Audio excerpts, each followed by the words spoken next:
Feel ang init sa Senado.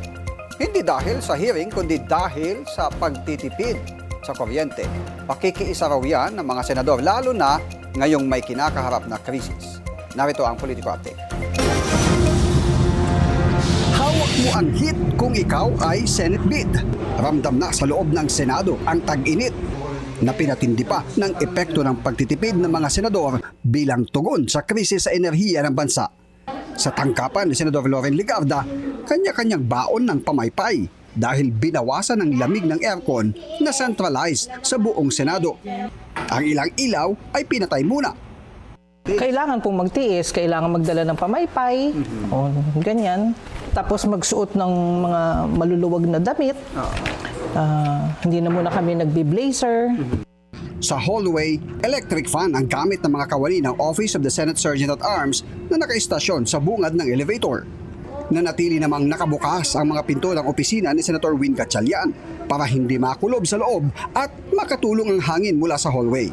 Ang office ni Senate Majority Leader Mig Zubiri may isang electric fan para mag-circulate lang ang hangin. Naka-skeletal setup din sila ngayong pinapayagan na ng Senado ang work-from-home setup ng mga empleyado. Dalawang electric fan naman ang umaandar sa opisina ni Senator Lito Lapid at patay ang ilang ilaw. Tuloy din ang trabaho sa opisina ni Senator Bato de la Rosa.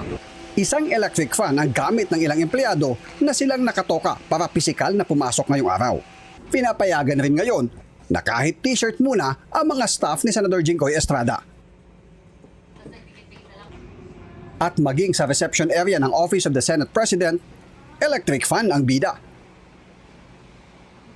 Ang tatlong elevator naman sa Senado, dalawa lang muna ang gumagana ngayong wala pang regular session.